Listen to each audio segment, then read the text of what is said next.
Hello, and thank you for joining me today. My name is Gina Marie, and this is where I come to discuss both solved and unsolved true crime cases, crime stats and facts, and missing person cases that I don't feel have gotten enough attention from mainstream media.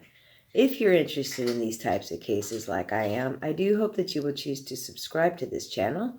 And if you click the little bell, YouTube will let you know whenever I upload new content. Okay, so today I am doing something just a little bit different, okay? This is going to be a different type of video. The people I'm discussing today have already been found. Problem is, though, that their identities are unknown. Confusing? Well, these are people who do not know who they are. NAMUS, NAMUS.gov, is a government website dedicated to missing and unidentified people in the United States. Their database is filled with people who have been reported missing, as well as unidentified people, both living and deceased, as well as unclaimed bodies. On NAMUS.gov, at this time, there are over 13,000 people whose bodies have been discovered, and their identities are unknown. They are also known as Jane or John Does, and they are deceased. But there are also 8 living people who have been found whose identities are unknown. And this video is about those 8 individuals in hopes of giving them their identities back and reuniting them with their loved ones. Please listen to their stories and look at any available photographs that I can post. Not all of them have photographs, unfortunately, but regardless, maybe you can help. I will be giving contact information for each case during this video, and if you don't catch it, no worries, okay? I am listing it all in the description box for this video. Okay, let's begin with the first case. This is NAMUS case number 220-3612, found in Chula, Vista, San Diego County, California on May 12th, 2022, so very recently. She was found in a parking lot. This is a white female. She's a senior, and though her exact age is not known at the time, she is said to have appeared to be transient. I'm not quite sure what that means. Maybe a little disheveled, but anybody who's having medical issues probably would be a little bit unkempt. She was brought to a local hospital and is currently in the ICU. She has hazel eyes, is between 5 foot and 5'3", and weighs 99 pounds. If you recognize her or have any information, please contact Tonia Dunnebacke, CSO for the Chula Vista Police Department at 619-691-5151, and please refer to case number 220-3612. She's been in and out of consciousness and has not been able to say who she is. Okay, second case. His name is case number UP74352. This is a person who was found in Arnette, Oklahoma on August 12, 2020. She is a white female between the ages of 50 and 70 years old, whose name could possibly be Christine with a K, matron or matron. Unfortunately, the NAMUS.gov did not list any circumstances of her discovery or where she is now. However, they did post a photo, so I'm showing you this now. So please take a good look at her. And if you recognize her, please contact the Ellis County Sheriff's Office at 580-885-7377. The sheriff's name is Sonny Booth. Now for the third case. Name is case number UP68481. On November 29th, 2019, either in Macomber or Lomax, Illinois, a newborn baby was found. The baby had been abandoned, umbilical cord still attached, and the baby was left on somebody's front porch, outdoors, in the wintertime. November in Illinois, it gets pretty freaking cold, so thank goodness the baby was found in time to be saved. She has brown hair, blue eyes, obviously. I say she, so female. If you have any idea who gave birth to this baby or who a family member of this baby is, please contact the Illinois State Police Department, District 14 at 309-833-4076. And the reference number for this agency in this case is 19-391-268-0048. You may state anonymous. And you can also email ajenkinson@rti.org and refer to NAMUS case number up 68481 in your email. Now for the fourth case, NAMUS case number up 50325. This is a black female who was found in Romulus, Michigan. Is currently unidentified, but they call her Jane Doe. She is thought to be between 40 and 60 years old. She's 5'6" to 5'8" and between 110 and 130 pounds. She has short, graying, black hair and brown eyes. She is a double amputee from the knees down and is confined to a wheelchair. She calls herself China Black.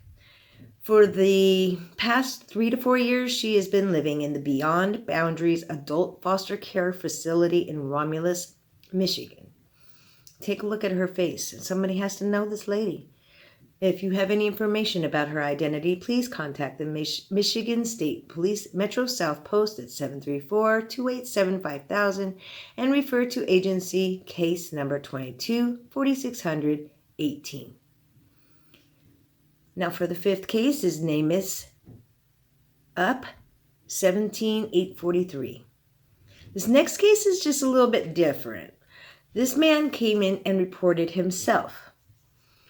His name is Mike Howard, and he reported that he believed he had been abducted as a child from somewhere in California.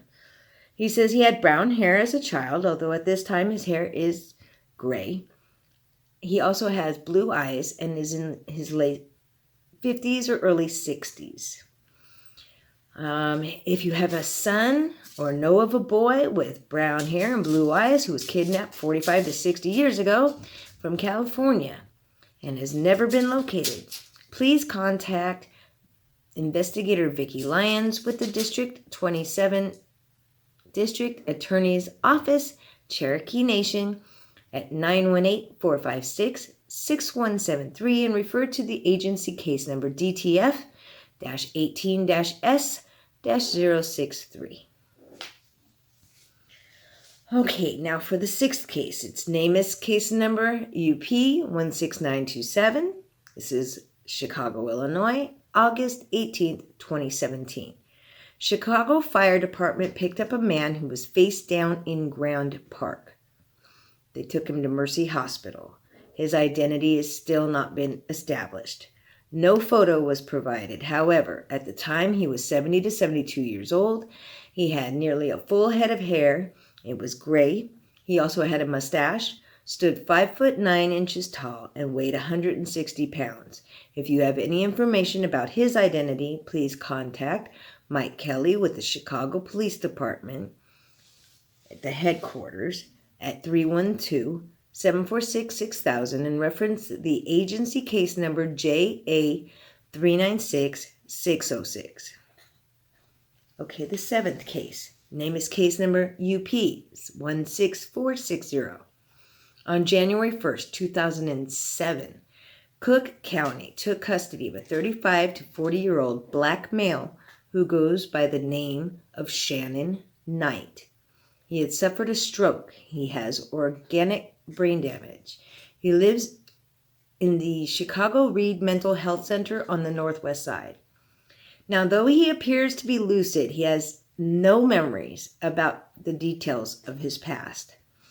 They ran his fingerprints, and those records show that he does indeed have an arrest record in Cook County, but the record also shows that he gave various names and aliases, including variations of the name Shannon Knight, and he has been in state care ever since he was found in 2007. Now, the soft-spoken man believes that he has a son. He might even have a wife. He carries around a red folder with him that he writes his notes in, and these notes are in an effort to jog his memory. Also in his folder, he has a handmade greeting card that he hopes that he can one day give to the son that he believes that he has. It's very sad. And when he is asked, "What do you remember about your past?" he replies, quote, "I'm working on it," unquote.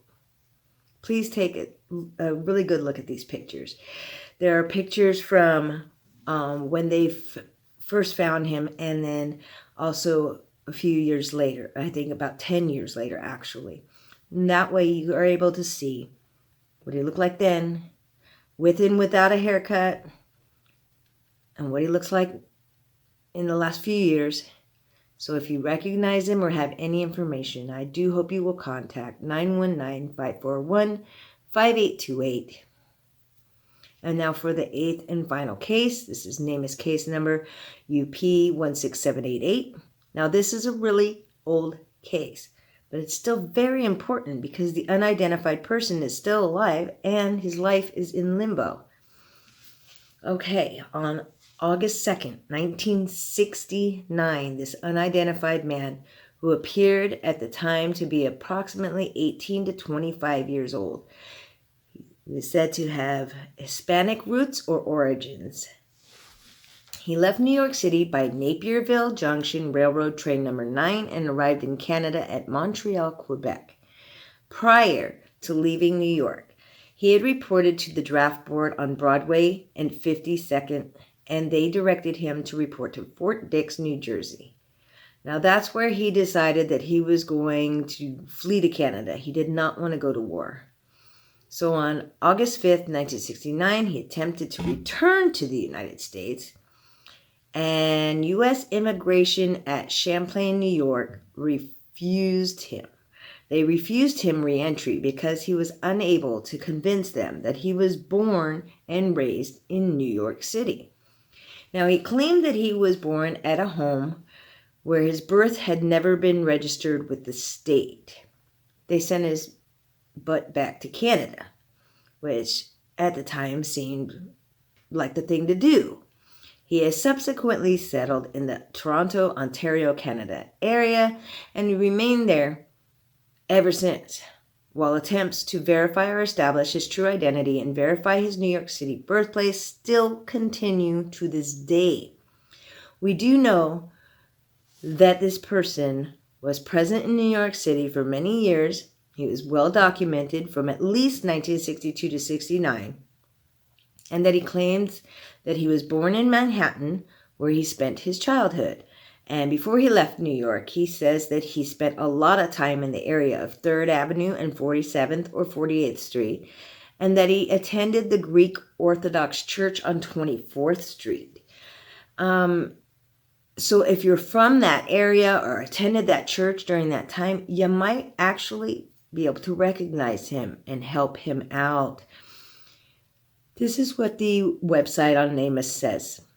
Quote, "We have very strong reason to believe that he had and likely still has family in the United States and possibly in the New York City area, where he claimed to have lived with his parents and siblings prior to August 1969. His father may have been a seaman for the Navy. This agency is seeking the aid of the public to assist us in positively establishing his true identity and nationality and or locate his family members, ideally," unquote. If you have any information regarding this case, please contact Peter Donaldson with the Canadian Border Services Agency at 905-405-3864.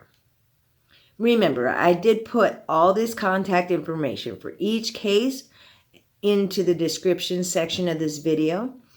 I really hope that we can help give these people their identities back, and I hope that we can bring some long overdue closure to their loved ones. Thank you again for joining me today. I know this was a quick one, but I just felt the need to get these out there as fast as I possibly could. Please remember to subscribe, like, share, or comment on this video. It's absolutely free, and it helps my channel grow, which will help me get these videos to more and more people. Hopefully we can do some good.